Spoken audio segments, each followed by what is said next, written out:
Hobbs and Shaw. Yes, you heard that correctly. Your ears are not deceiving you. I watched Hobbs and Shaw. Don't ask me why I have it on 4K Ultra HD. So for those of you who don't know, Hobbs and Shaw is a spin-off of Fast and Furious.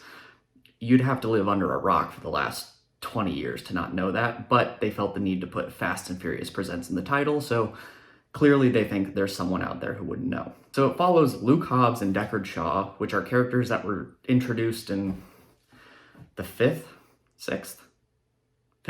Hobbs was the fifth, Shaw was the sixth, something, I don't know. I've seen them all, but I don't remember. So basically there's a big bad guy who's half cyborg. Yes, we've reached that point in the series where we've already jumped the shark. And there's a programmable virus that is 100% effective in killing people, but also only kills the weak somehow. Hobbs and Shaw have to team up, and Shaw's sister is there, and anyway, it's exactly what you'd expect, basically. I was going into this movie hoping it would be so bad that I could enjoy it, you know, just laugh at how ridiculous it got, but it never really reached that point. This movie did a lot of things that recent Dwayne Johnson movies have done, where he disappears up his own ass. This movie is produced by Dwayne Johnson's production company, and you can tell there's a lot of jokes about, oh, how big and strong he is, and ooh, how attractive he is, and it's like, dude, we get it. We know you're big.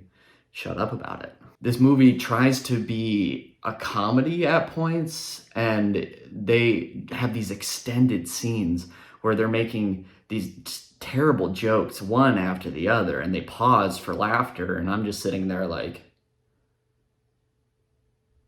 Hobbs and Shaw introduces a lot of plots that are almost exclusively reserved for parody movies because they're that ridiculous. But it doesn't seem to realize how ridiculous it is. Dwayne Johnson is basically a superhuman in these movies in terms of strength and durability. And I think that's because truly he believes in real life that he has superpowers. The plot's ridiculous, so is all the dialogue. There's plot contrivances out the wazoo. Things just happen to help our characters. We go to random places just because we feel like it, basically. Idris Elba's character, which I don't even remember his name, remember me? Is not a great bad guy because he's practically invincible. So by the end, you know, if our characters end up winning, it's gonna feel unearned because you're like, well, how? The guy is basically unstoppable. This movie does what a lot of action movies, and specifically the later Fast and Furious movies, have done, and it's that characters do things that would 100% get them absolutely brutally murdered, and they're fine, not a scratch on them. Which is what I've come to expect from these, but this was worse than all the other ones.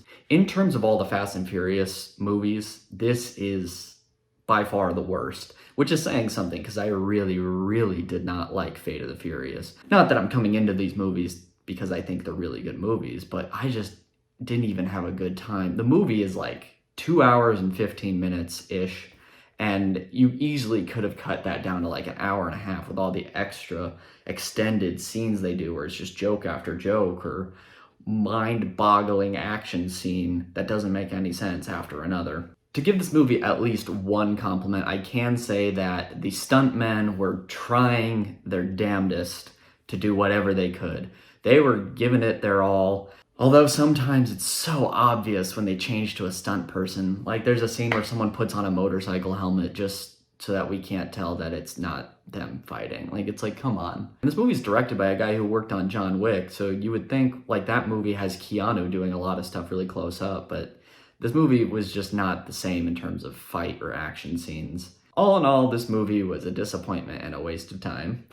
My final rating for this movie is 2.9 out of 10. It's hot, hyper-masculine garbage. Truthfully, I didn't even really want to watch this movie, but I was pressured into doing it by my brothers, so you can thank them for that. I hate that I keep watching these movies. I've seen every Fast and Furious movie, and I don't really want to anymore, but it just keeps happening, and I don't know how. In the words of the incomparable Forrest Gump. And that's all I have to say about that. Well, if you enjoyed the review, like, subscribe, you know the drill. Tell your friends, tell your neighbors, tell your grandma, tell your doctor, tell that weird guy who talks to the dumpster behind the Arby's. I'm what you call an ice cold can of whoop ass. Thanks for watching, and I'll see you next time.